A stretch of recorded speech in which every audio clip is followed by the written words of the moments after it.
government and self-governing and just living, there's this kind of thing where it doesn't matter what I say, it doesn't matter if I vote, it doesn't matter what I do, it's still gonna happen.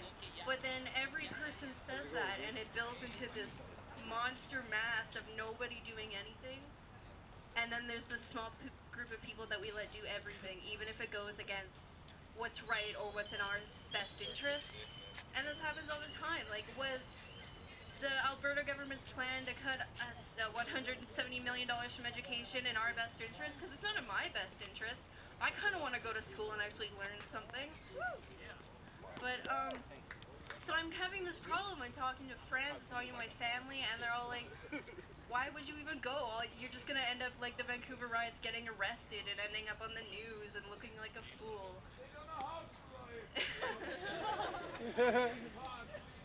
Yeah, I'm like, what would be wrong with being on the news? That's exactly what it's for. We want to be. So I'm trying to explain to people generations older than me that there's a reason and a point behind talking and complaining. And if you complain about the government, or you complain about corporation power over government, or you complain about how there's impoverished people even in Calgary streets, somehow that makes you a dirty hippie or a communist or whatever label the media is going to put on you, which they have. It's like, am I a dirty hippie? Is that? I mean, I'm pretty good. I'm living a good life. I mean, I have a house. I have food all the time. But I heard a statistic recently in my sociology class, actually, that around a third of disabled people living in Calgary are impoverished. And I've been volunteering for 4 years, teaching disabled people, mostly children, how to ski.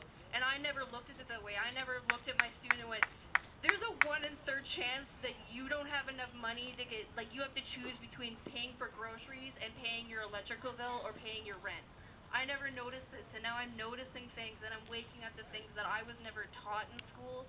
Because when you're taught, like, oh, you can't complain, you're a communist. And it's kind of sickening to me, just because of my personal experiences. Why can we ignore people just because they look a different way or they can't do things as well as we do, and then we just walk by and say, ew, you're dirty, get a job. But it's hard to get a job when you haven't had a shower in 3 days because you're living on the street. So I just think that in the broadest terms, the Occupy movements are about waking up to things that you previously ignored and realizing that there's millions of people that you don't notice every day that are living, like, even if you're not living on the street, there's 2 other people for you that are, or more. And it's really about everybody on the planet needs to realize what's going on everywhere else and come together. So that's my youngster rant for today.